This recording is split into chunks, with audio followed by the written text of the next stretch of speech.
This graphic shows an outline of the United States overlaid with the simple outlines of different sized gears. In the center of the gears are simple icons, including a battery, a computer screen, a cell phone, a paper and pencil, a light bulb, a windmill, a beaker, a stethoscope, a Wi-Fi signal, a dollar sign, and a television screen. Figure 9. 1. What are the ethical challenges in entrepreneurship, in social media and advertising, in insurance and health care? This chapter examines these industries through an ethical lens. Credit. Modification of Healthcare Medicine Healthy by R130405/Pixabay, CC0. Chapter Outline. 9.1 Entrepreneurship and Startup Culture. 9.2 The Influence of Advertising. 9.3 The Insurance Industry. 9.4 Ethical Issues in the Provision of Health Care. As consumers, employees, and community members, we see everywhere the extent to which business can contribute to either social well-being or harm. Some career paths invite special scrutiny because of their influential role in society and the extent to which they serve as magnets for business students. Friends and critics of these professions have studied the unique ethical issues they raise, and individuals who pursue careers in these fields should give careful consideration to these findings to decide if the benefits outweigh the potential downsides. Entrepreneurship, for instance, offers the opportunity to construct your own business in the hope of profit, but at some personal and financial cost.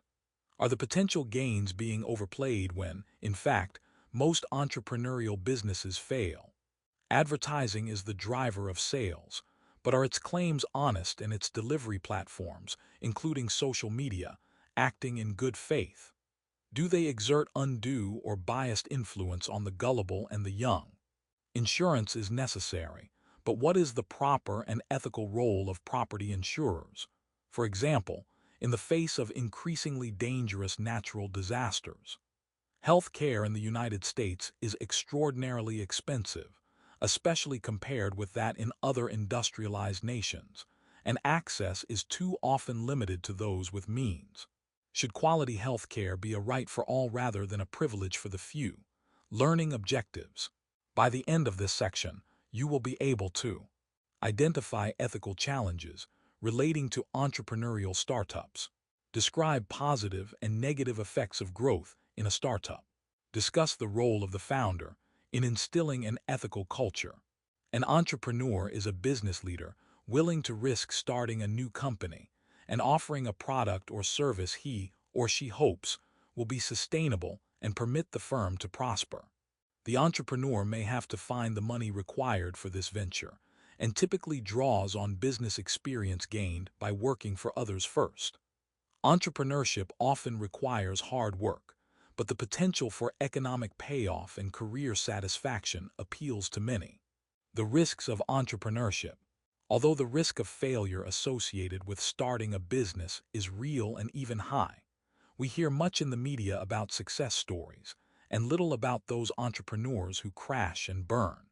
Perhaps the allure of entrepreneurship inevitably outshines any mention of the downside. Still, startups impose a higher than normal degree of risk, and we turn to the evidence for this now. What is the specific nature of entrepreneurial risk? Different studies yield different results, but business consultant Patrick Henry reported that 75% of venture-backed startups fail. Henry added that this statistic is based on a Harvard Business School study by Shikhar Ghosh. In a study by Statistical Brain, startup business failure rate by industry, the failure rate of all U.S. companies after 5 years was over 50% and over 70% after 10 years. 1. This figure might be enough to chill the enthusiasm of any would-be entrepreneur who believes an exciting or novel concept, is enough to support a successful company with a minimal amount of time and effort, and a great deal of other people's money. Still, the ranks of startups expand prodigiously each month in the United States. Even startups that beat the odds financially need to be watchful for a different sort of pitfall, an ethical failure that can be nourished by the very strengths that allow a company to get off the ground. That pitfall is the hubris or excessive pride that may characterize some entrepreneurs, particularly after they have had some initial success. Uber, an application-based ride-hailing service, was founded in San Francisco by Travis Kalanick and Garrett Camp in 2009. If ever an idea matched the success potential of smartphones, it was this one. Offering a cheaper and more convenient service than hailing a cab on city streets, Uber was valued at $70 billion in 2017 and operated, with varying degrees of success, in 70 countries at that point. However, the corporate culture, especially at headquarters, left many observers aghast in early 2017 after an Uber engineer, Susan Fowler, blogged about her experiences there. Other employees substantiated much of her account, revealing an atmosphere rife with misogyny, homophobia, and sexual harassment. This culture was permitted, even fostered, by Kalanick, who reigned unchecked for several years over what the New York Times labeled an aggressive, unrestrained workplace culture. 2. Muted grumblings from quarters within the company never received much attention outside the firm, allowing Kalanick to become a high-flying role model for would-be entrepreneurs who wished to emulate his success. A reckoning finally arrived when Uber's board of directors asked him to resign his position as chief executive officer in June 2017. Yet the workplace culture that prevailed during his years at the company was not unique to Uber. Many firms have experienced it. Holding destructive egos in check is an ethical challenge at many successful businesses, particularly at hard-riding startups. Founders and their startup teams need to be aware of how deeply their attitudes toward others, their visible treatment of employees, customers, and clients, and their display of fairness will come to shape the company they are building. It is not enough for the founders to hypothesize.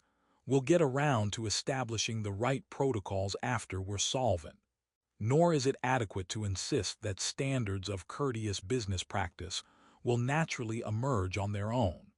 An initial culture, either of ethics or its absence, will set a tone from the first day of business. If the founders believe these niceties are not required of them owing to their genius or confidence, such arrogance will displace ethics as a best practice.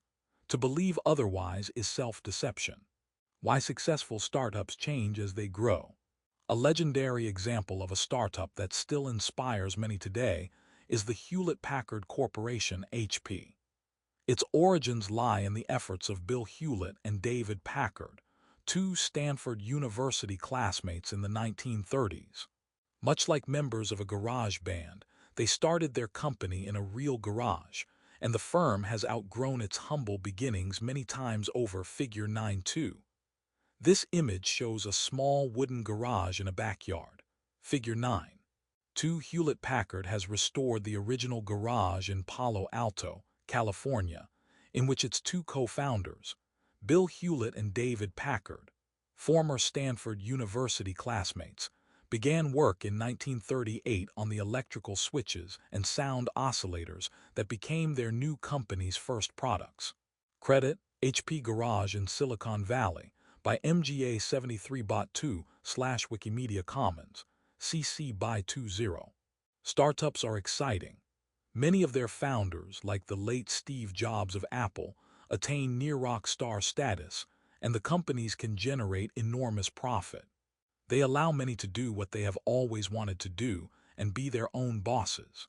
Yet we often overlook the fact that even some of the most successful entrepreneurs experience many failures before they succeed, and long hours of hard work are typically required even for these failures. Smart entrepreneurs learn from their failures, but each lesson can be painful, frustrating, and time-consuming.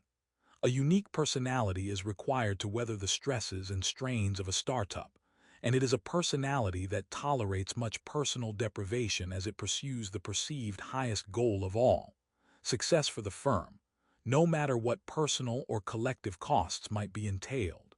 The culture of entrepreneurialism allows for many business leaders and their staffs to be deprived of a portion of their humanity along the way to success. Thus, a preeminent ethical consideration is whether the result justifies this cost.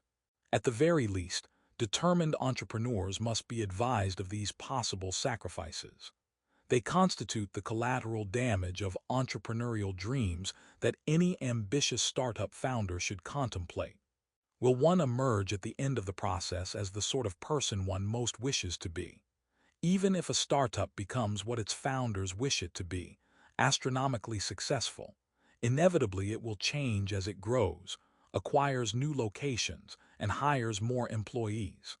These changes may eventually produce an organization with added layers. Essentially, a hardened bureaucracy that slows down and complicates the management process. The company may no longer make essential decisions with the speed and nimbleness that once were possible. In short, success for a startup is often accompanied by the risk of becoming, over time, exactly the traditional business structure its founders once rejected. So the founders of an entrepreneurial shop and their successors must guard against change that radically alters the original spirit of innovation and the free and rapid flow of information, even as the company grows. No business leader seeks bureaucracy, but it typically accompanies growth within any organization. Particular problems that arise out of bureaucratization are additional layers of management, more codified procedures, and internal obstructions that surface as a business attempts to capitalize on its initial success. As more employees are added to the mix, the original team's sense of common purpose can become diluted. Max Weber, 1864–1920, the German academic, economist, and sociologist, appreciated the consequences of bureaucracy years ago. In Wirtschaft und Gesellschaft, Economy and Society, published posthumously in 1925, he pointed out, in the private economy, bureaucracy emerges only in the most advanced institutions of capitalism. 3. Weber cemented the link between bureaucracy and capitalism further. The development of the money economy emphasis is Weber's, is a presupposition of bureaucracy. Today it not only prevails but is predominant. 4. Because startups constitute an advanced feature of capitalism, and because bureaucracy presupposes a money economy, Weber prophesied that agile startups would be ripe for bureaucratization as they grow and age. Finally, he included this acknowledgement of the permanence of bureaucracy. Once it is firmly established, bureaucracy is among those social structures which are the hardest to destroy. 5.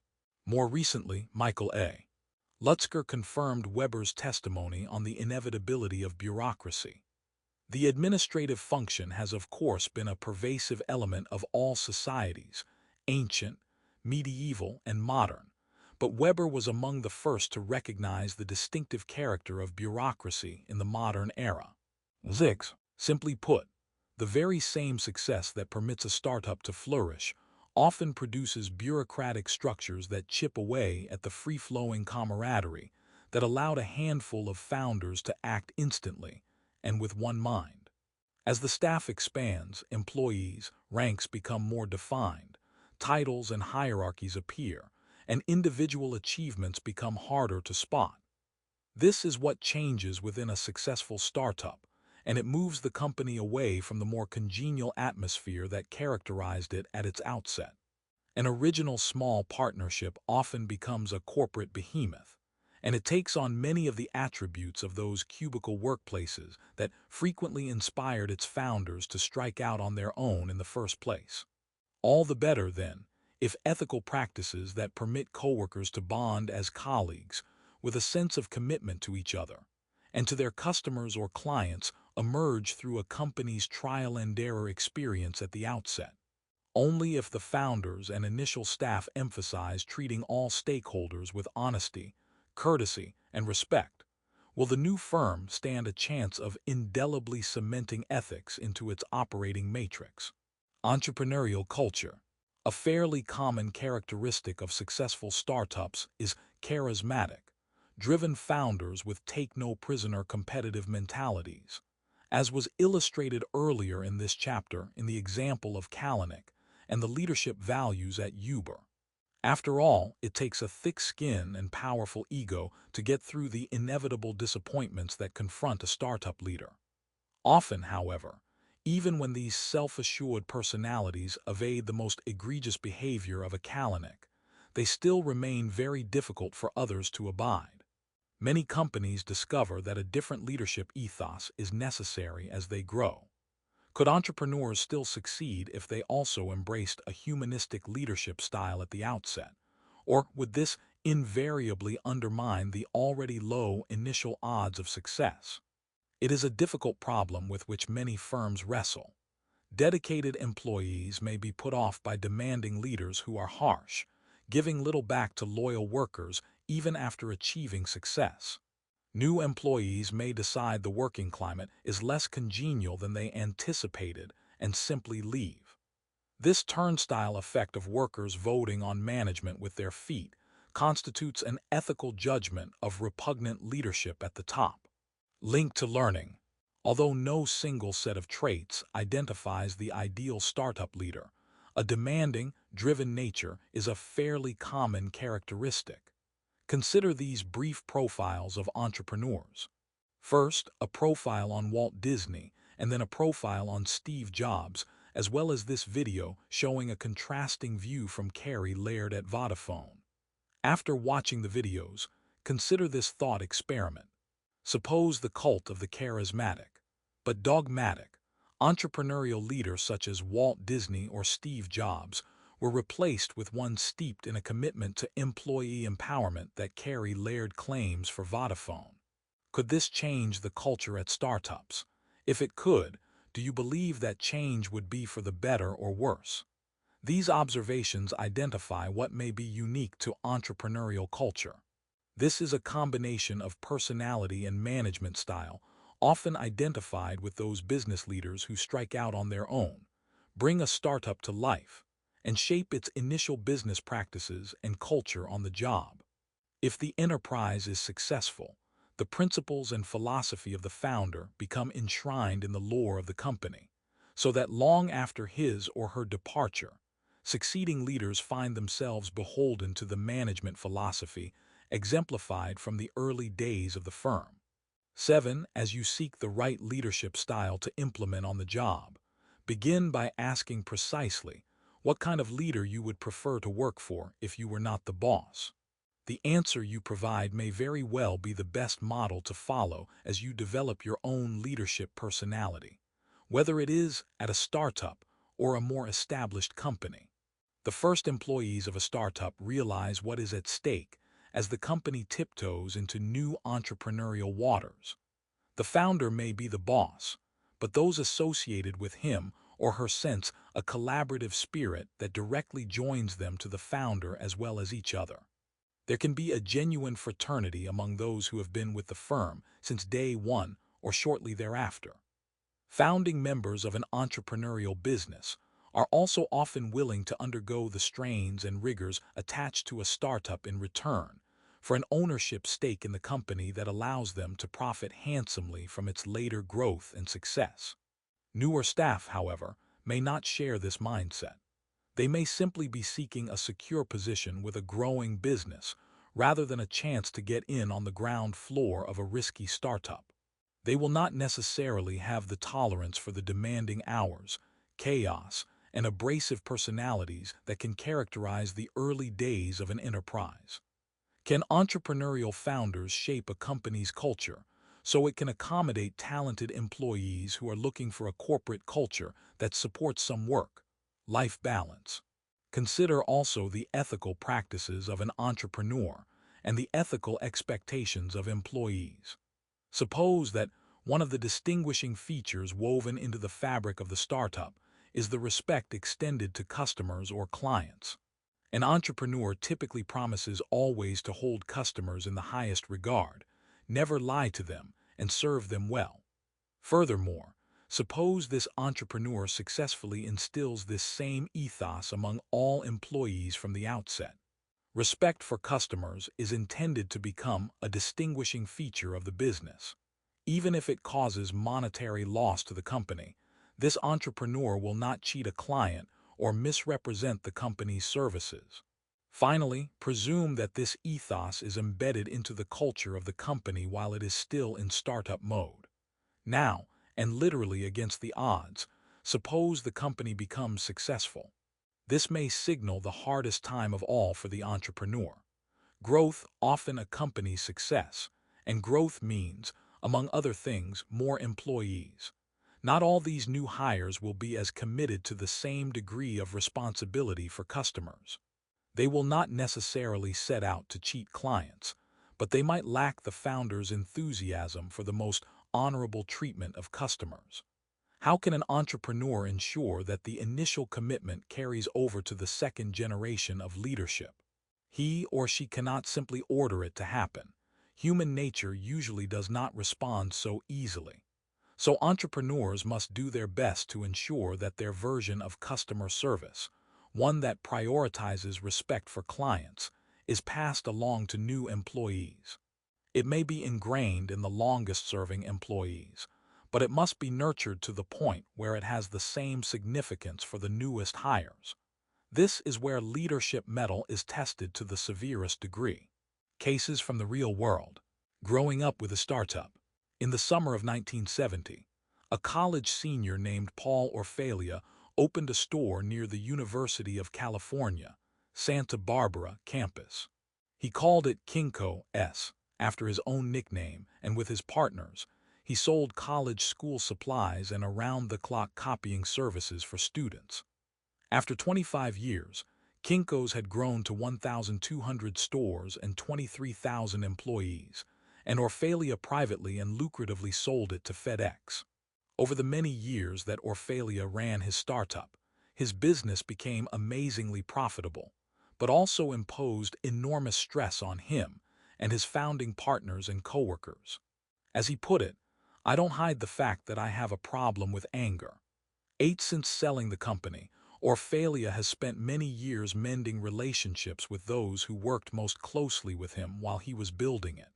What contributed to the tensions Orfalia felt while managing this burgeoning enterprise? Long hours, of course, but also the need he felt to sustain his initial success, to make each year more profitable than the last. Entrepreneurs often believe they are only as successful as their last quarter's profit and are driven to exceed it. Orfalia also felt that he alone was equipped to call others to account and veto what he felt were bad business ideas. Anger became a chief enemy he battled. "In my mid to late 40s, he said, I struggled increasingly to manage my own emotional nature. Sometimes I felt I'd created a monster. The monster was Kinko's, it was me." Orfalia acknowledged the anger and resentment that he often felt toward other longtime staff at the company, which overpowered the respect that he knew he owed them. Consequently, he directed comments and actions at his colleagues that he has spent many subsequent years attempting to redress. All in all, he has labored diligently to repair friendships that he admits were frayed by his behavior alone. After reflection, Orfalia now offers these recommendations to prospective entrepreneurs. Do not give way to your anger in the midst of the frustrating turns business inevitably takes. Do not take that anger home with you, either. Finally, try to be the person you most genuinely are, both at work and at home. It took Orfalia time to learn these lessons, but they are worthwhile for any would-be entrepreneur to ponder. 10. Critical thinking. What price would you be willing to pay to pursue an entrepreneurial career? What price would you demand from your partners in the business? How long could you let work monopolize your life? In your opinion, was Orfalia right to manage Kinko's the way he did as it grew? Were the worries, anxieties, and bad moods he experienced inevitable? How would you avoid these? Learning objectives. By the end of this section, you will be able to discuss how social media has altered the advertising landscape, explain the influence of advertising on consumers, analyze the potential for subliminal advertising. The advertising industry revolves around creating commercial messages, urging the purchase of new or improved products or services in a variety of media: print, online, digital, television, radio, and outdoor. Because as consumers we need and want to be informed, this feature of advertising is to the good. Yet some advertising is intended to lead to the purchase of goods and services we do not need. Some ads may make claims containing only the thinnest slice of truth or exaggerate and distort what the goods and services can actually deliver. All these tactics raise serious ethical concerns that we will consider here. The rise of social media. Relevant to any discussion of the influence and ethics of advertising is the emergence and dominance of social media, which now serve as the format within which many people most often encounter ads. Kelly Jensen, a digital marketing consultant, observed that we inhabit a digital era in which the internet is arguably the single most influential factor of our culture, transforming the way we view communication, relationships, and even ourselves. Social media platforms have evolved to symbolize the status of both individuals and businesses alike. Today, using social media to create brand awareness, drive revenue, engage current customers, and attract new ones isn't optional anymore. Now it is an absolute must. 11. These are bold claims, as are the claims of some advertising. But Jensen argues convincingly that social media platforms reach many consumers, especially younger ones, who simply cannot be captured by conventional advertising schemes. For those who derive most of the significant information that shapes their lives solely through electronic sources, nothing other than social media-based appeals stands much chance of influencing their purchasing decisions. This upending of conventional modes of advertising has begun to change the content of ads dramatically. It certainly presents a new stage on which people as young as their teens increasingly rely for help in choosing what to buy. Many marketers have come to appreciate that if they are not spreading the word about their products and services via an electronic source, many millennials will ignore it. 12. Undeniably, a digital environment for advertising, selling, and delivering products and services functions as a two-edged sword for business. It provides lightning-quick access to potential customers, but it also opens pathways for sensitive corporate and consumer data to be hacked on an alarming scale. It offers astute companies nearly unlimited capacity to brand themselves positively in the minds of purchasers, but it simultaneously offers a platform for disgruntled stakeholders to assail companies for both legitimate and self-serving reasons. Paul A. Argenti, who has taught business communication for many years at the Tuck School of Business at Dartmouth University, has studied this dilemma. As he put it, mobile apps have created a new playground for cyber thieves. 13. And consumer advocates and purchasers alike now use technology to rally together and fuel or escalate a crisis, posing additional challenges for the corporation in the crosshairs of criticism. Finally, the proliferation of online blogs and social networking sites has greatly increased the visibility and reach of all current events, not excluding large corporate. 14. Bungling. Regardless of the delivery platform, however, any threat that the advertising of unnecessary or harmful products may pose to our autonomy as consumers is complicated by the fact that sometimes we willingly choose to buy goods or services we may not necessarily require. Sometimes we even buy things that have been proven to be harmful to us, such as cigarettes and sugary drinks. Yet we may desire these products even if we do not need them. If we have the disposable income to make these discretionary purchases, why should we not do so, and why should advertisers not advise us of their availability? Does advertising drive us to unnecessary purchases? By definition, advertising aims to persuade consumers to buy goods and services, many of which are non-essential. Although consumers have long been encouraged to heed the warning caveat emptor, let the buyer beware. It is a valid question whether advertisers have any ethical obligation to rein in the oft-exaggerated claims of their marketing pitches. Most consumers emphatically would agree that they do. The award-winning Harvard University economist John Kenneth Galbraith directly addressed this issue in The Affluent Society, first published in 1958.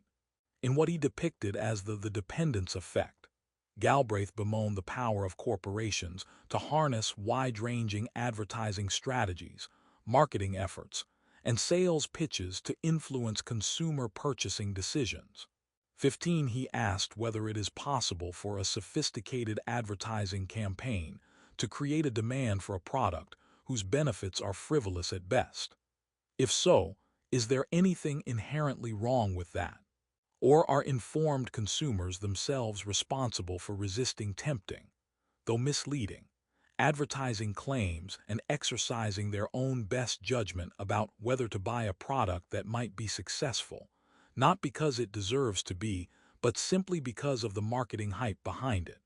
These questions remain fundamental to the manager's task of creating ethical advertising campaigns, in which truthful content is prioritized over inducing wasteful consumption. Psychological appeals form the basis of the most successful ads. Going beyond the standard ad pitch about the product's advantages, psychological appeals try to reach our self-esteem and persuade us that we will feel better about ourselves if we use certain products.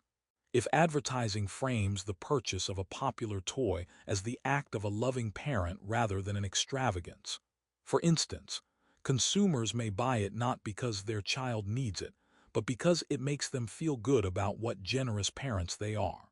This is how psychological appeals become successful, and when they do work, this often constitutes a victory for the power of psychological persuasion at the expense of ethical truthfulness. Purchases are also affected by our notion of what constitutes a necessity versus a luxury, and that perception often differs across generations. Older consumers today can probably remember when a cell phone was considered a luxury, for instance, rather than a necessity for every schoolchild. On the other hand, many younger consumers consider the purchase of a landline unnecessary, whereas some older people still use a conventional phone as their main or even preferred means of communication. The cars and suburban homes that were once considered essential purchases for every young family are slowly becoming luxuries, replaced, for many millennials, by travel. Generational differences like these are carefully studied by advertisers who are anxious to make use of psychological appeals in their campaigns. A consumer craze based on little more than novelty, or, at least, not on necessity or luxury in the conventional sense, is the pet rock, a recurring phenomenon that began in 1977. Pet rocks have been purchased by the millions over the years, despite being nothing more than rocks. During the 2017 holiday shopping season, they retailed at $19, $95. 16. Is this a harmless fad, or a ripoff of gullible consumers who are persuaded it can satisfy a real need? In the annals of marketing, the pet rock craze denotes one of the most successful campaigns, still unfolding today, though in subdued fashion, in support of so dubious a product. As long as marketers refrain from breaking the law or engaging in outright lies, are they still acting ethically in undertaking influential advertising campaigns that may drive gullible consumers to purchase products with minimal usefulness? Is this simply the free market in operation? In other words, are manufacturers just supplying a product, promoting it, and then seeing whether customers respond positively to it? Or are savvy marketing campaigns exerting too much influence on consumers ill-prepared to resist them? Many people have long asked exactly these questions, and we still have arrived at no clear consensus as to how to answer them. Yet it remains an obligation of each new generation of marketers to reflect on these points and, at the very least, establish their convictions about them. A second ethical question is how we should expect reasonable people to respond to an avalanche of marketing schemes deliberately intended to separate them from their hard-earned cash. Are consumers obligated to sift through all the messages and ultimately make purchasing decisions in their own best interest? For example, does a perceived deal on an unhealthy food option justify the purchase? Figure 9.3. These questions have no consensus answers, but they underlie any discussion of the point at which sophisticated advertising runs headlong into people's obligation to take responsibility for the wisdom of their purchases. This image shows an advertisement for McDonald's doubles. It says double the taste, double the enjoyment. It shows 4 sandwiches: the double spicy chicken McDeluxe, the double McChicken, the Mega Mac, and the double Filet-O-Fish. Figure 9.3. When an unwise purchase is made appealing, where does the consumer's responsibility for decision-making lie? Furthermore, if the purchase is spurred by children who are responding to advertising specifically directed at them, is consumer responsibility diminished? Credit: Big Burgers Asia, 5,490,379,696. By Kinoko Kakanatsu/Wikimedia Commons, CC by 2. 0. No one would argue that children are particularly susceptible to the ads. Commercial television reigns over them regularly. Generally, young children have not developed sufficient judgment to know what advertised products are good for them, and which ones have little or no benefit or perhaps can even harm. Research has even shown that very young children have difficulty separating what is real on television from what is not. This is especially so as it pertains to advertising for junk food. Savvy marketers take advantage of the fact that young children, those younger than age 7 or 8 years, view advertising in the same manner they do information from trustworthy adults. That is, as very credible, and so marketers hone pitches for junk food directly to these children. 17. What restrictions could we reasonably impose on those who gear their ads toward children? We could argue that they should take special care that ads targeting children make absolutely no exaggerated claims, because children are less capable of seeing through the usual puffery that most of us ignore. Children are more literal, and once they gain the ability to understand messages directed toward them, especially when voiced by adult authority figures, they typically accept these as truthful statements. When adults make poor consumer choices, who is responsible? Is it ourselves? Is it our society and culture which permit the barrage of marketing to influence us in ways we often come to regret? Is it the persuasive power of marketers, which we should rein in through law? Do adults have the right to some assistance from marketers as they attempt to carry out their responsibility to protect children from manipulative ads? We have no easy answers to these questions, though they have taken on special urgency as technology has expanded the range of advertising even to our smartphones. Is subliminal advertising real?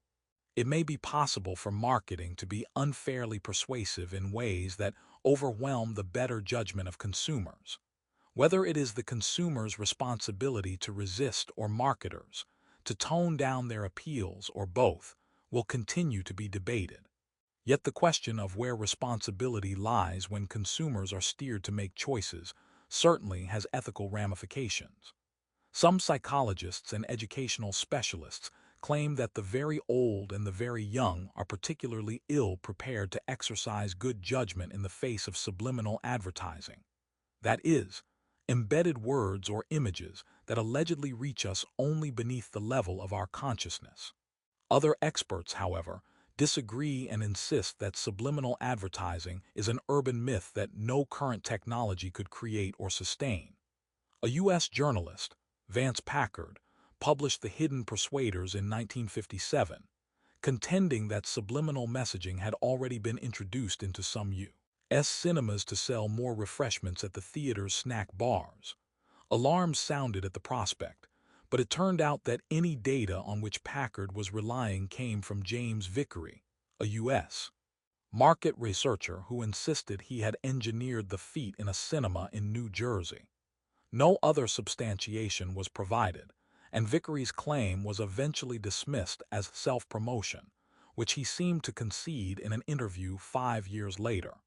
Although the immediate threat of subliminal advertising receded, some people remain concerned that such persuasion might indeed be possible, especially with the advent of better technologies, like virtual reality, to implement it. 18. A 2015 study at the University of South Carolina found that thirsty test subjects placed in the role of shoppers in a simulated grocery store could be subliminally influenced in their choice of beverages if they were primed by images of various beverage brands within 15 minutes of acknowledging being thirsty. After that window of time passed, however, any impact of subliminal messaging receded. 19.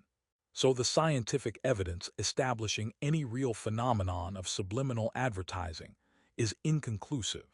Put another way, the evidence to this point does not definitively demonstrate the existence of a current technology making subliminal marketing pitches possible. Given this, it cannot be clearly determined whether such a technology, if it did exist, would be effective.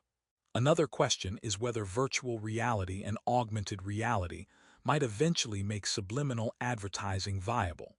Real subliminal persuasion might render children, the elderly, and those with developmental disabilities more vulnerable to falling prey. Could even the most skeptical viewer resist a message so powerfully enhanced that the product can be sampled without leaving home? Would you be in favor of federal government regulation to prevent such ads? What sort of ethical imperatives would you be willing to request of or impose on sophisticated marketers? Link to learning. Is subliminal messaging real? Watch this video where BBC Earth Lab investigates a bit whimsically what truth might lie in the claim that subliminal advertising is real to learn more. Advertising plays a useful role in informing consumers of new or modified products and services in the marketplace, and wise purchasers will pay attention to it, but with a discerning eye. Even the exaggerated claims that often accompany ads can serve a purpose as long as we do not unquestioningly accept every pitch as true. Learning objectives. By the end of this section, you will be able to discuss whether the underlying business model of the insurance industry is an ethical one, identify the reasons why the government offers certain kinds of insurance, discuss the ethical issues in insurers, decisions whether to offer disaster insurance, explain the concept of redlining.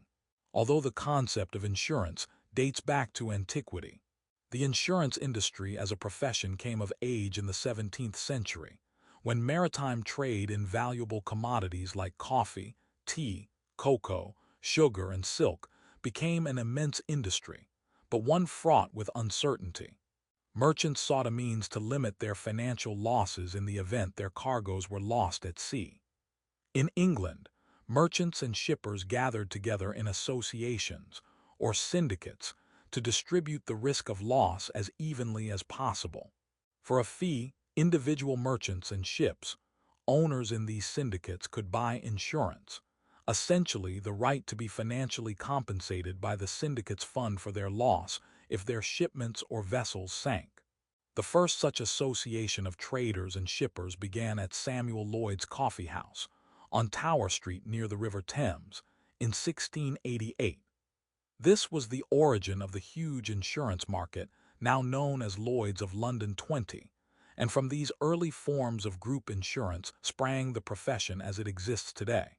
From the 17th century to the present, the profession has faced a fundamental ethical quandary. An insurance company makes money when purchaser fees, called premiums, are numerous and claims. Requests for monetary compensation for covered losses are few.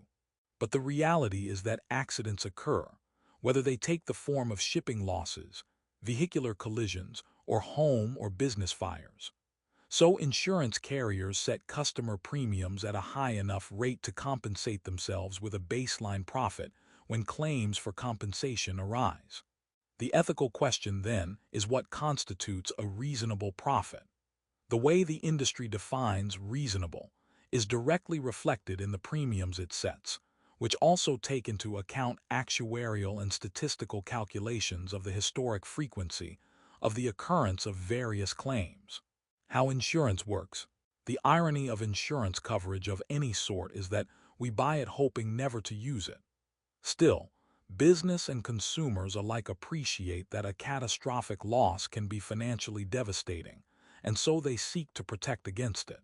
Insurance coverage does not prevent illness, accidents, or other unforeseen events from occurring, but it does offer a means to recover, at least partially, from the monetary costs associated with them. Insurance policies constitute a form of contract between insurers and the insured. To reduce their losses in those situations in which they must pay on a claim, insurers do their best to attach high premiums to the coverage and identify exclusions and limits on it. They worry about being forced to pay out on frivolous and exaggerated claims, while policyholders fear that on the rare occasions when they will have to file a claim, their reimbursement will be minuscule and/or their future premiums will rise. From the perspective of the consumer, the guarantee of a fair payout on a claim is the only inducement to pay insurance premiums in the first place. What would you do? Valuing your inventory versus valuing your employees. Assume you are the owner of a small apparel manufacturer with approximately 50 employees. Your business is located in a blighted area of town where the jobs you provide are important, but the insurance costs of doing business there are significant, too. Recently, fire and theft coverage has escalated in cost, but it is essential to protect your premises and inventory, and local ordinances require that you purchase it. You have customarily provided health coverage for your employees and their families, which many of them would not be able to afford if they had to bear the cost themselves. You would like to continue providing this coverage, though, due to your small employee base, you are not legally obligated to do so, but these costs have risen too. Finally, you would prefer to stay in this location because you feel an obligation to your workers, most of whom live nearby, and because you feel welcomed by the community itself, which includes some longtime customers. Still, you may be forced to choose between paying for your employee health care costs and moving to a different area of town where fire and theft coverage would not cost as much. Critical thinking. How will you make the decision within an ethical framework? What will you, your business, and your employees gain and lose based on what you decide? What, if anything, do you and your business owe the community of which you have been a part for so long? Insurance protections are, in fact, limited. In August 2017, Hurricane Harvey dumped 52 inches of rain on Houston, Texas, accompanied by fierce winds. Tens of thousands of homes, stores, factories, and other industrial sites suffered severe damage and flooding. Although normal homeowners and business owners, insurance provides for loss due to hurricane winds, it does not cover loss due to flooding. As The Economist observed in the immediate aftermath of the hurricane, whereas wind damage is covered under most standard insurance policies in America, flood insurance is a government-run add-on that far from all homeowners buy. As a result of over $30 billion in property losses in Texas, only 40% may be insured. 21. Not only do few homeowners buy flood insurance, few private insurers offer it. After all, most insurance carriers are for-profit, and companies would make little money insuring everyone against flood damage in flood-prone areas. It would be a losing proposition for any carrier to undertake, because insurance companies enjoy their highest returns when claims are few and payouts small. But the federal government is not a commercial broker and does not intend to make a profit from extending any sort of insurance coverage.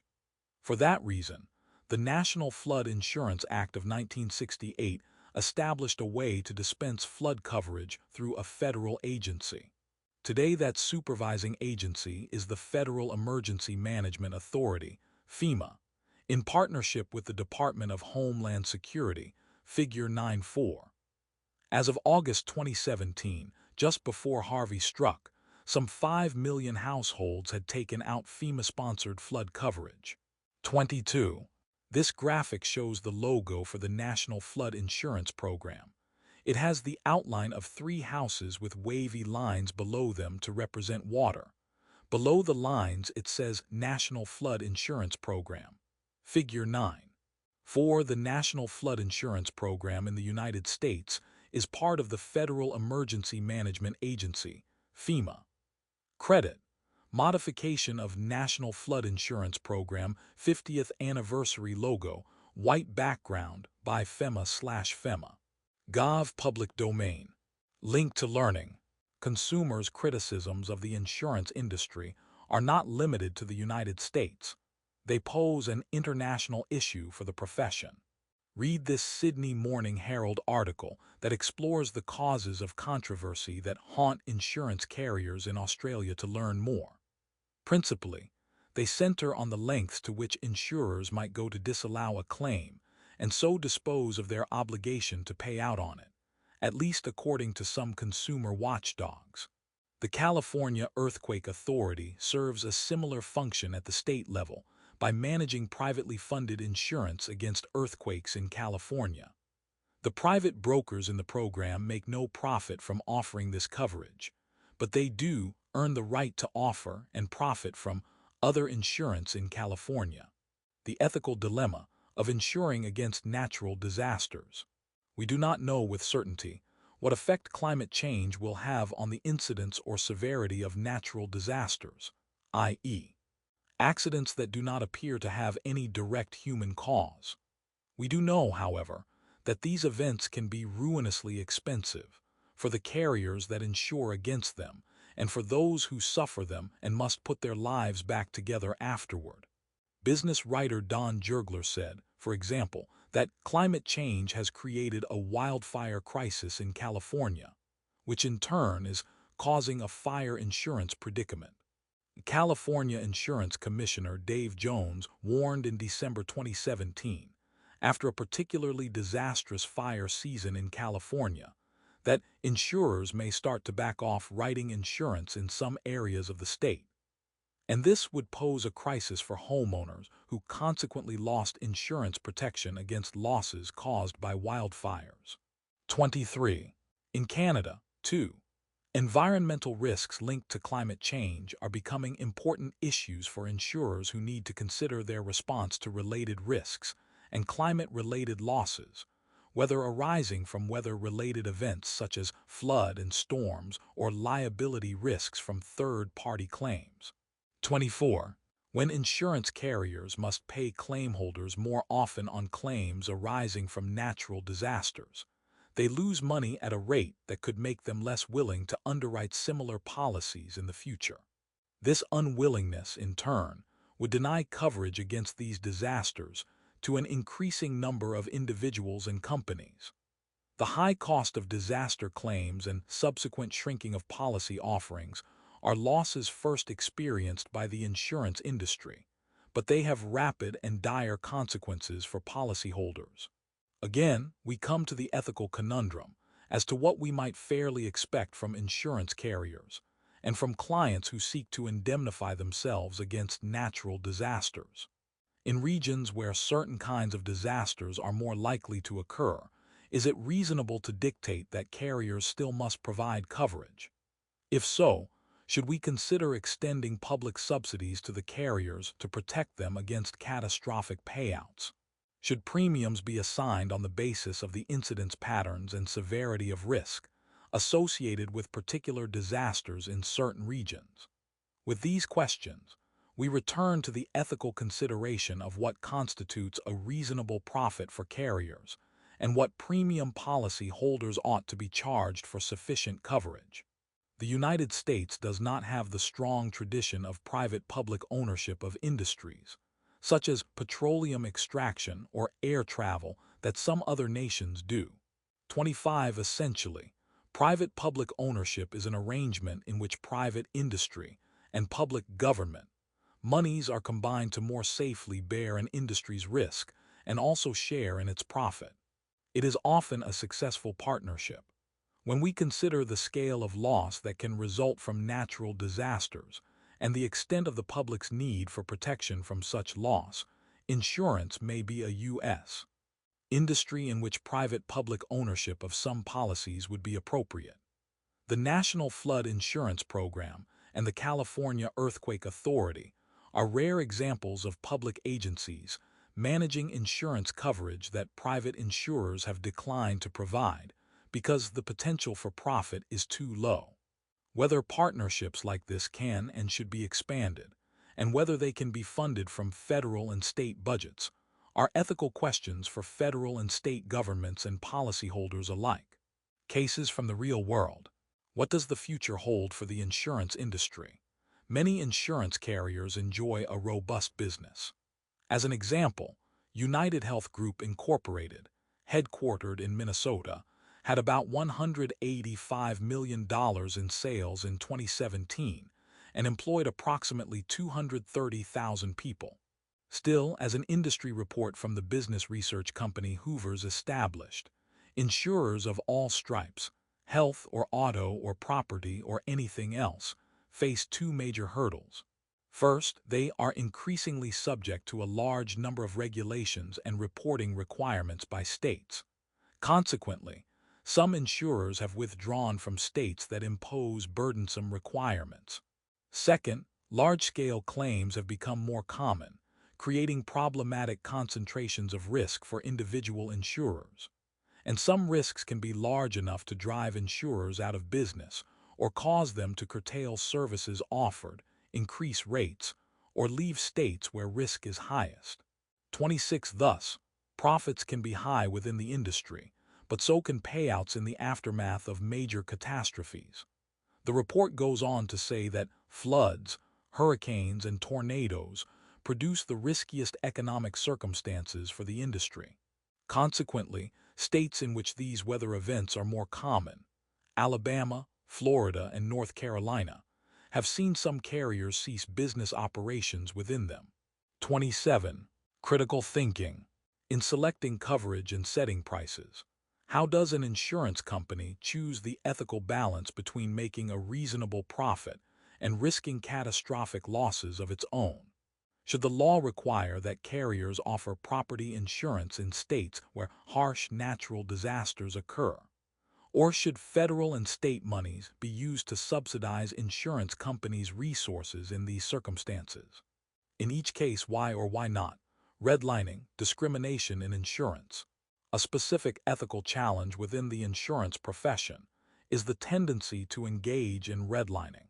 Redlining is the practice of assigning or denying coverage for certain policies, such as auto, homeowners, or business insurance, on the basis of the geographic neighborhoods where applicants for such coverage live, particularly inner-city neighborhoods.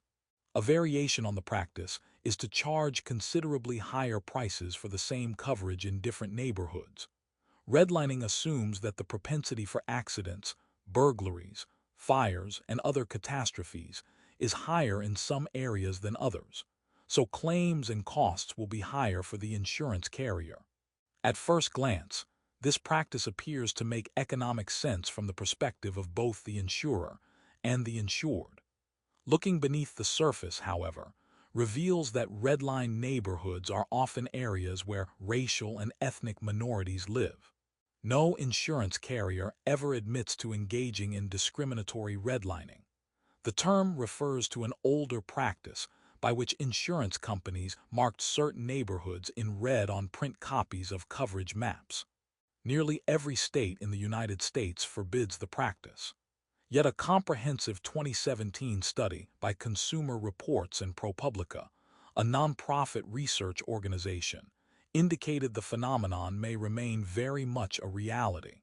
This study focused on rates for auto insurance and found that for decades, auto insurers have been observed to charge higher average premiums to drivers living in predominantly minority urban neighborhoods than to drivers with similar safety records living in majority white neighborhoods. Insurers have long defended their pricing by saying that the risk of accidents is greater in those neighborhoods, even for motorists who have never had one. 28. The authors of the report compared auto insurance premiums and claims paid in 4 states, California, Illinois, Missouri, and Texas, and found similar results whether the carrier was Allstate, Geico, Liberty Mutual, or another. They contended that many of the disparities in auto insurance prices between minority and white neighborhoods are wider than differences in risk can explain. 29. This is significant because laws do typically permit premium rates to be set according to the incidence of claims filed within certain neighborhoods. Yet laws never allow rates to be based solely or predominantly on the race or ethnicity of the residents in different neighborhoods. This is the essence of prohibited redlining. Professionals in the industry do well to steer clear of this practice or even the appearance of it, and that is the overriding theme of this study. Drawing back, the ethical challenge for any responsible carrier is to ensure that the race, ethnicity, or creed of any policyholder plays absolutely no role in the premiums assigned him or her. There is no defensible reason to base a carrier's decision to extend or deny insurance coverage, or assign the premium amount for it on these factors. Learning objectives. By the end of this section, you will be able to identify ethical problems related to the availability and cost of health care in the United States and elsewhere. Discuss recent developments in insuring or otherwise providing for health care in the United States. Private health care in the United States has historically been of high quality and readily available, but only for those who could afford it. This model for rationing health services is rare in the developed world and stands in dramatic contrast to the provision of health care in other industrialized economies. Those who provide health care and administer the health care system find that balancing the quality of access to and cost of medical care is an ethical dilemma in which they must continually engage. 30. Multi-payer health care in the United States. Typically in the United States, medical services have been dispensed through a multi-payer health care system, in which the patient and others, such as an employer and a private health insurance company, all contribute to pay for the patient's care. Germany, France, and Japan also have multi-payer systems. In a single-payer health care system such as those in the United Kingdom and Canada, national tax revenues pay the largest portion of citizens' medical care, and the government is the sole payer compensating those who provide that care. Contributions provided by employers and employees provide the rest. Both single and multi-payer systems help reduce costs for patients, employers, and insurers. Both, especially single-payer, are also heavily dependent on taxes apportioned across employers and the country's population. In a single-payer system, however, because payment for health care is coordinated and dispensed by the government, almost no one lacks access to medical services, including visitors and non-permanent residents. Many reasons exist for the predominance of the multi-payer system in the United States. Chief among these is the U.S. tradition that doctors' services and hospital care are privatized and run for profit. The United States has no federal health care apparatus that organizes physicians, clinics, and medical centers under a single government umbrella. Along with the profit motive, the fact that providers are compensated at a higher average rate than their peers abroad ensures that health care is more expensive in the United States than in most other nations. The United States also has more health care professionals per citizen than most other countries, and more medical centers and clinics, figure 9.5. One positive result is that the wait for most elective medical procedures is often shorter than in other countries, and travel time to a nearby medical facility is often less. Still, paying for health care remains one of the most controversial topics in the United States, and many question what it is that Americans gain from the current system to balance the cost. As an exhaustive study from the Commonwealth Fund asserted, the United States spends far more on health care than other high-income countries, with spending levels that rose continuously over the past 3 decades. Yet the U.S. Population has poorer health than other countries. 31. Part A shows the front of the large Indiana University Health University Hospital building. Part B shows an operating room at Gemelli University Hospital in Rome. There are multiple screens and technological devices. Figure 9. 5. The Indiana University Health University Hospital, A, is an example of a contemporary medical center affiliated with a university medical school, in this case on the Indiana University, Purdue University Indianapolis campus. This is indicative of a common partnership through which hospitalization and medical school education are made available in the United States. This type of affiliation also exists abroad, as evidenced by this state-of-the-art operating facility, B, at the Gemelli University Hospital in Rome, Italy. Credit A. Modification of Indiana University Hospital IUPUI DSC 00508 by Datarot/Wikimedia Commons, public domain. Credit B.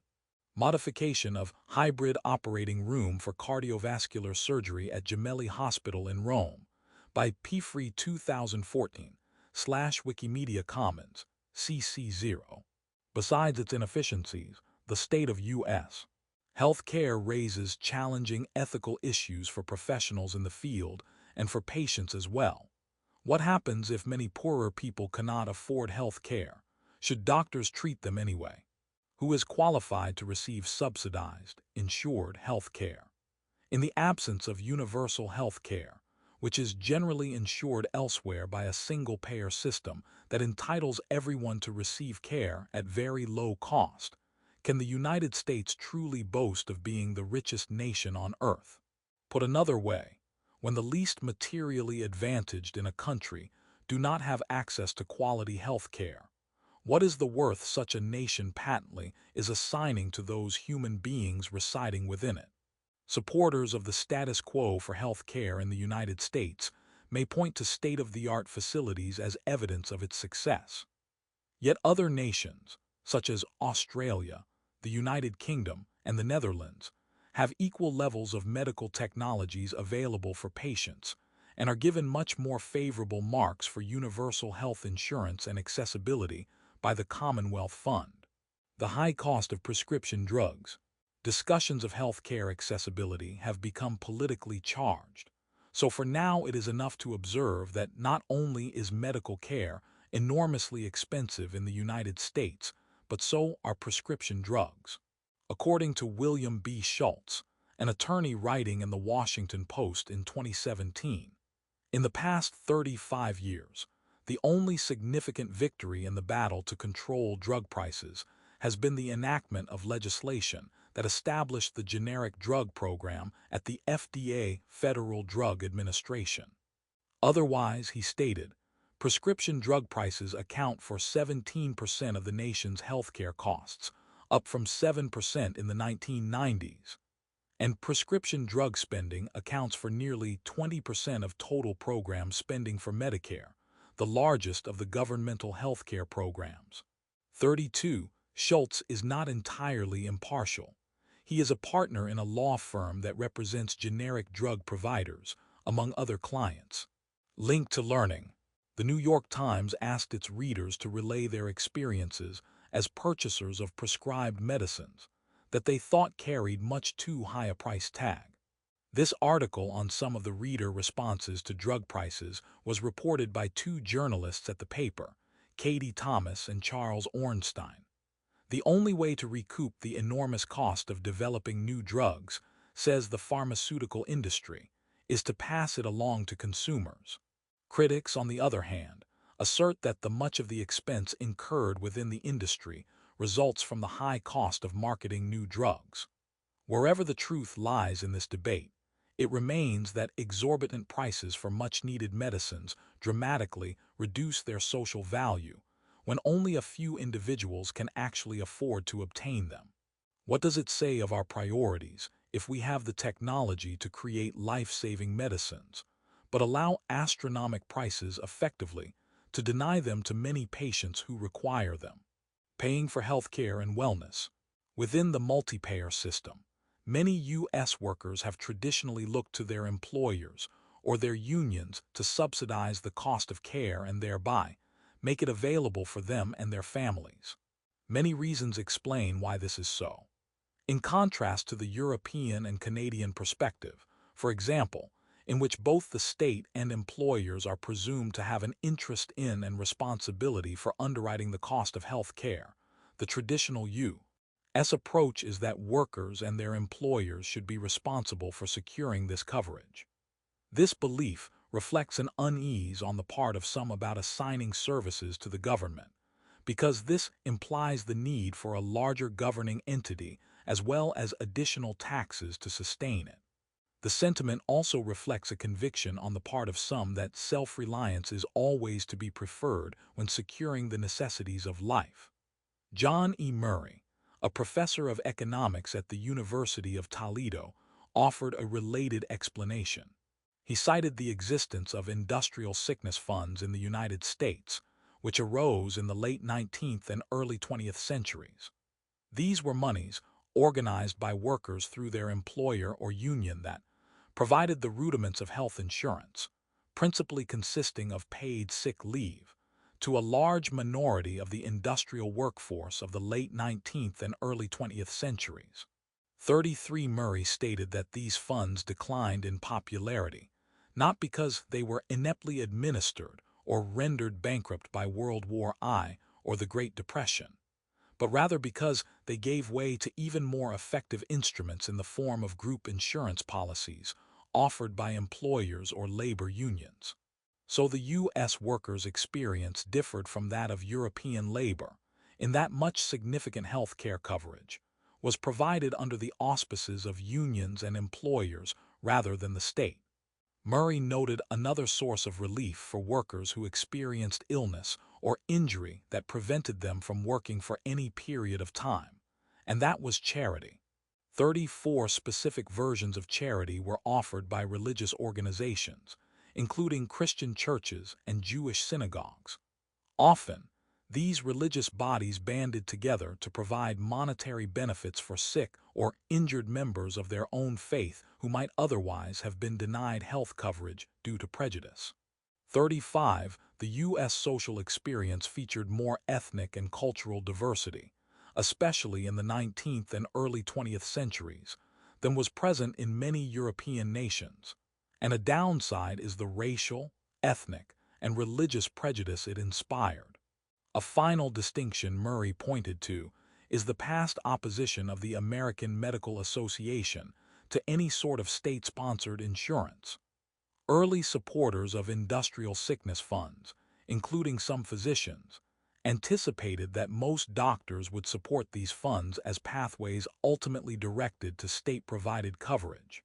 Instead, in 1920, the American Medical Association voted officially to state its opposition to government health insurance.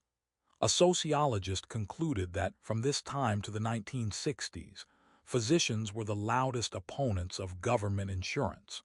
36. By default, then, many U.S. workers came to rely more on their employers or unions than on any other source for coverage. However, this explanation does not answer the larger ethical question of who should provide health insurance to residents and citizens, a question that continues to roil politics and society in the nation even today. Physicians and other healthcare professionals in the United States have always been held to high ethical standards in terms of the care they provide their patients.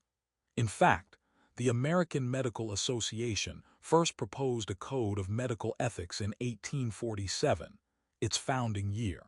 Since then, the AMA has continued to revisit precisely what constitutes medical ethics for its members. In 2008, its Code of Medical Ethics was revised. 37. The revisions imply that education in medical ethics for healthcare professionals is not accomplished once and for all. Rather, retraining and recertification is an ongoing process. More recently, large corporations have moved from providing one-size-fits-all insurance plans to compiling a menu of offerings to accommodate the different needs of their employees. Workers with dependent children may opt for maximum health care coverage for their children. Employees without dependents or a partner may elect a plan without this coverage and thereby pay lower premiums, the initial cost for coverage. Yet others might minimize their health insurance coverage and convert some of the employer costs that are freed up into added pension or retirement plan value.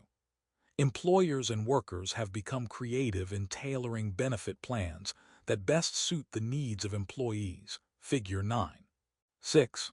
Some standard features of such plans are the copayment, a set fee per service paid by the patient and typically negotiated between the insurance carrier and the employer. The annual deductible, a preset minimum cost for health care for which the patient is responsible each year before the carrier will assume subsequent costs, and percent totals for certain medical or dental procedures that patients must pay before the carrier picks up the remainder. This image shows the Anthem Inc. building lit up at night. Figure 9. 6. Anthem Inc., formerly WellPoint Inc., headquartered in Indianapolis, Indiana, is one of the largest health care vendors in the nation, with more than 50,000 employees and nearly $2.5 billion in net revenue in fiscal year 2016. Credit: modification of company headquarters on Monument Circle in Indianapolis by Serge Melky / Wikimedia Commons, CC by 2.0. Despite the intricacies of this customization, employers have found the group coverage policies they offer to be expensive for them too, more so with each passing year. Full health care coverage is becoming rarer as a standard employment benefit, and it is often available only to those who work full-time. California, for example, stipulates that most workers need not be provided with employer health care coverage unless they work at least 20 hours a week. Rising costs for both employers and employees have combined to leave fewer employees with health care benefits at any given time. Employees with limited or no coverage for themselves and their dependents often cope by cutting back on the medical attention they seek, even when doing so places their health at risk. Whenever workers must skip medical services due to cost considerations, this places both them and their employers in an ethical quandary, because both typically want workers to be in good health. Furthermore, when employees must deny their dependents appropriate health care, this dilemma is all the more intensified. To try to reduce the costs to themselves of employee health care insurance coverage, some companies have instituted wellness programs to try to ensure that their workforces are as healthy as possible. Some popular wellness program offerings are measures to help smokers quit, workout rooms on work premises, or subsidized gym memberships, and revamped vending and cafeteria offerings that provide a range of healthier choices. Some companies even offer employees bonuses or other rewards for quitting smoking or achieving specific fitness goals, such as weight loss or miles walked per week. Such employer efforts appear benign at first glance, because these measures truly can produce better health on the part of workers. Still, ethical questions arise as to who the true beneficiaries of such policies are. Is it the employees themselves or the companies for which they work? Furthermore, if such measures were to become compulsory rather than optional, would it still reflect managerial benevolence toward employees? We discuss this in the following paragraphs. Wellness programs were inspired by safety programs first created by U.S. manufacturers in the 1960s. These companies included Chrysler, DuPont, and Steelcase. Safety programs were intended to reduce workplace accidents resulting in injuries and deaths. Over the years, such programs slowly but steadily grew in scope to encompass the general health of employees on the job. As these policies have expanded, they also have fostered some skepticism and resistance. Wellness programs have attracted their share of criticism. Some critics argue workplace programs cross the line into employees' personal lives. 38. Anne Murabito, a marketing professor at the Hankamer School of Business at Baylor University, agrees there is potential for abuse. It comes back to the corporate leader. The best companies respect employees' dignity and offer programs that help employees achieve their personal goals. 39. Employees who exercise, eat healthily, maintain their ideal weight, abstain from smoking, and limit their alcoholic consumption have a much better chance of remaining well than do their peers who undertake none of these activities. The participating employees benefit, of course, and so do their employers, because the health insurance they provide grows cheaper as their workers draw on it less. As Michael Hiltzik, a consumer affairs columnist for the Los Angeles Times, noted, smoking cessation, weight loss, and disease screening programs give workers the impression that their employers really care about their health. Ostensibly, they save money too, since a healthy workforce is cheaper to cover and less prone to absenteeism. 40.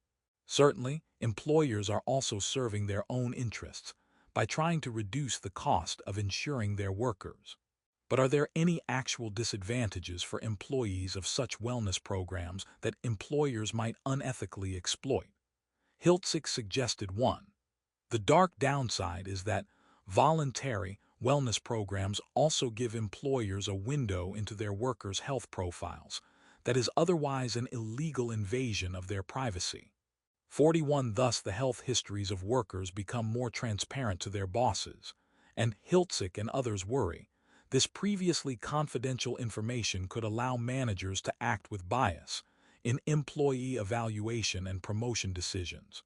For instance, under cover of concern about employees' health. The potential for intrusion into employee privacy through wellness programs is alarming. Further, the chance for personal health data to become public as a consequence of enrolling in such programs is concerning. Additionally, what about wellness rules that extend to workers' behavior off the job? Is it ethical for a company to assert the right to restrict the actions of its employees when they are not on the clock? Some, such as researchers Richard J. Herzog, Katie Counts McLean, and Kimberly R. Rigard, argue that workers surrender a degree of privacy simply by going onto payroll. When employees enter the workplace, they forfeit external privacy. For example, BMI body mass index can be visually calculated, smokers can be observed, and food intake monitored. They acknowledge, however, that protecting privacy and enhancing productivity can provide a delicate balance. 42. Link to learning. As noted in previous chapters, we can find out a great deal about the ethical intentions of a company by studying its mission statement. Although even the noblest statement is irrelevant if the firm fails to live up to it. Here is Anthem, Inc.'s very simple and direct mission statement as an example from a healthcare insurer. What impression does this statement leave with you? Would you add or delete anything to it? Why or why not? The Affordable Care Act. Healthcare reform on a major scale emerged in the United States with the passage of the Patient Protection and Affordable Care Act, more commonly known as the Affordable Care Act, ACA. In March 2010, during the Obama administration, the ACA, so-called Obamacare, represents a controversial plan that strikes its opponents as socialist. For its supporters, however, it is the first effective and comprehensive plan to extend affordable health care to the widest segment of the U.S. population. Furthermore, like most new federal policies, it has undergone tweaks and revision each year since becoming law. The ACA is funded by a combination of payments by enrollees and supplemental federal monies earmarked for this task.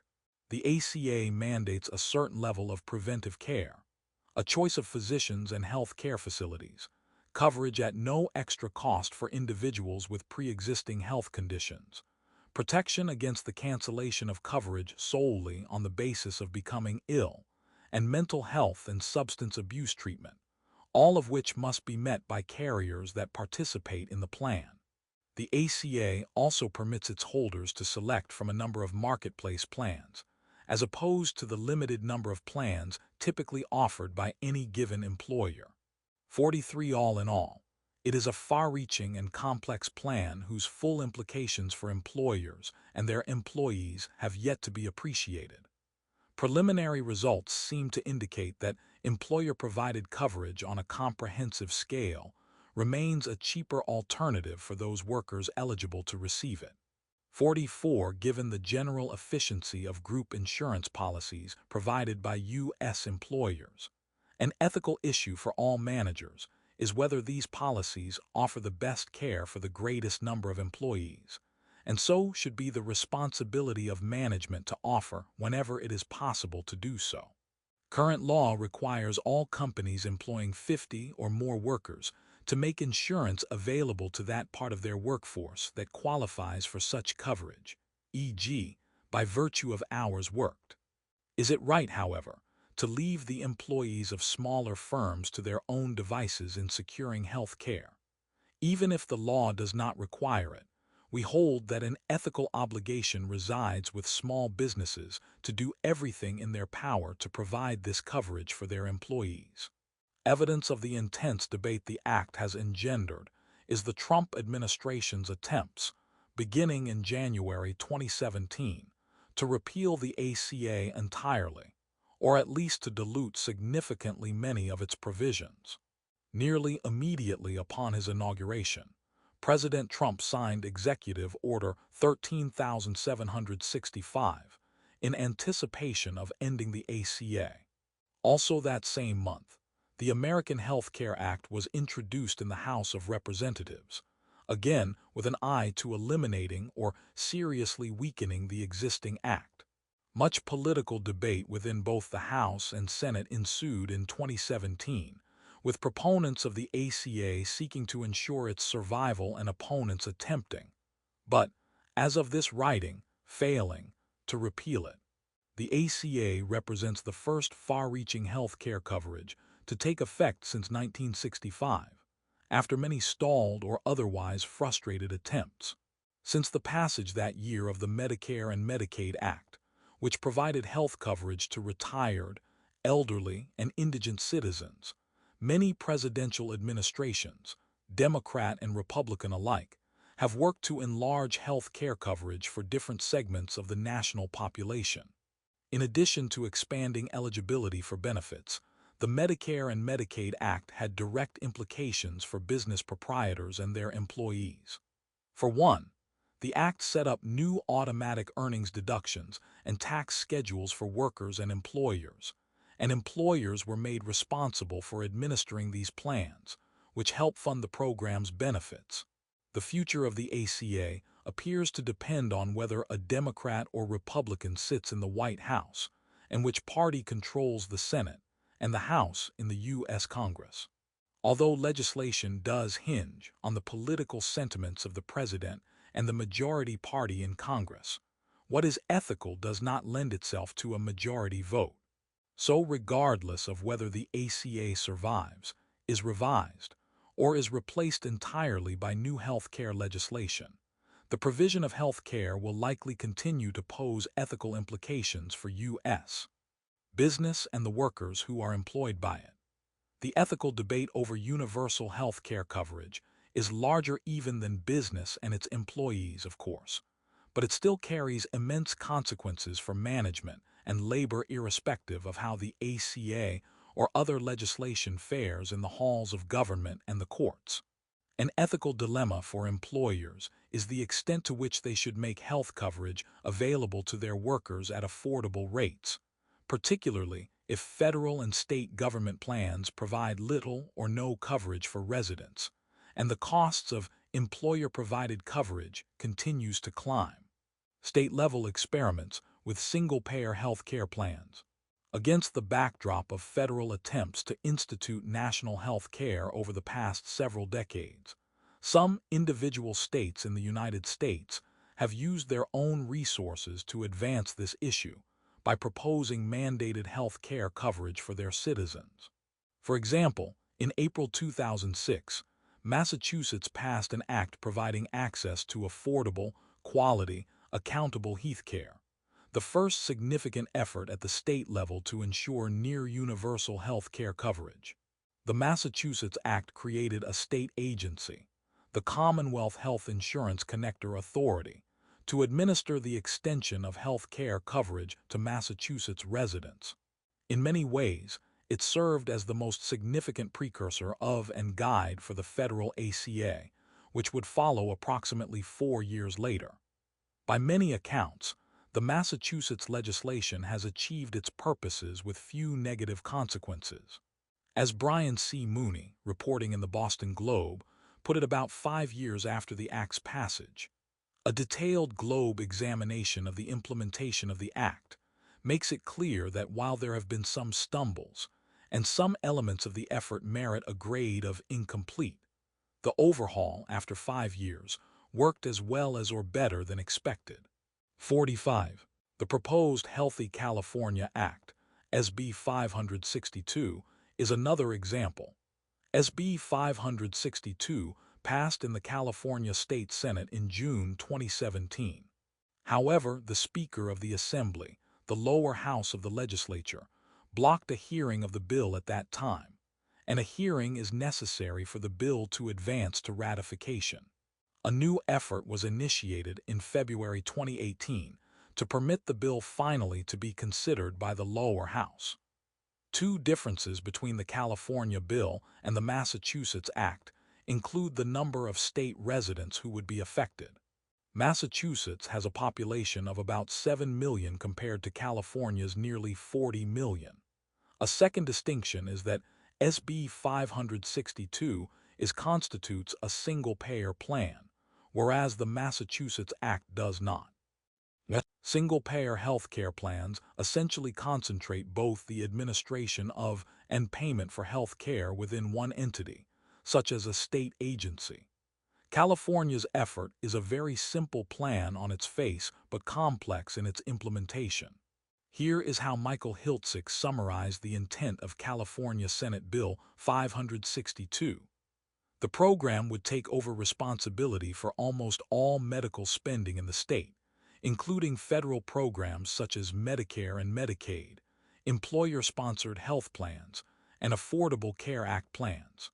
It would relieve employers, their workers and buyers in the individual market of premiums, deductibles, and copays, paying the costs out of a state fund. 46. The bill would create a large, special program apparatus tentatively entitled Healthy California.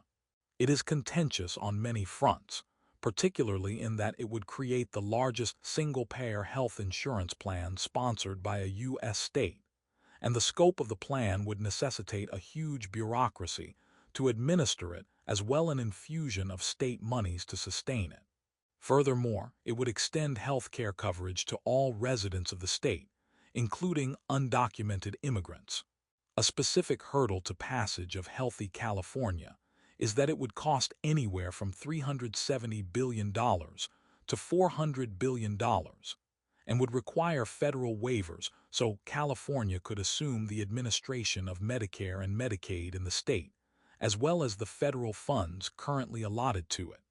All these conditions would be enormously difficult and time-consuming to meet, even if the federal government were sympathetic to California's attempts to do so. In 2018, that was decidedly not the case. Is free or inexpensive access to health care a basic human right? If so, which elements within society bear the principal responsibility for providing it? Government, business, workers, all these, or other agencies or individuals? This is a foundational ethical question that would invoke different responses on the part of nearly everyone you may ask. Ethics across time and cultures. Free universal health care. Except for the United States, the largest advanced economies in the world all provide a heavily subsidized universal health care system. That is, a publicly funded system that provides primary health services to all, usually at a nominal fee only and with no exclusions based on income or wealth. Although these systems are not perfect, their continued existence seems assured, regardless of the cultural or political framework of the various countries. A logical question is why the United States would be an outlier on this issue, and whether that might change in the future. Some answers, as noted in the text, lie in the United States. Historical reliance on a mostly private system, with approximately 83% of healthcare expenses provided by the private sector through insurers and employers. In contrast, this percentage in the United Kingdom is 17. A solution that has gained traction in recent years is conversion to a single-payer system. How might this work? One article estimates that the cost of instituting a national, single-payer health care insurance program in the United States would be $32 trillion over 10 years. If this estimate is accurate, would it be an exorbitant price tag for such a program?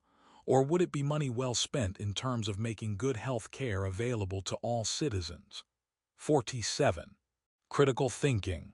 Do you find it appropriate that healthcare costs be provided by a mix of private versus public sources? What advantages might single-payer healthcare offer over employer-provided coverage, care provided under the ACA, or privately purchased health insurance?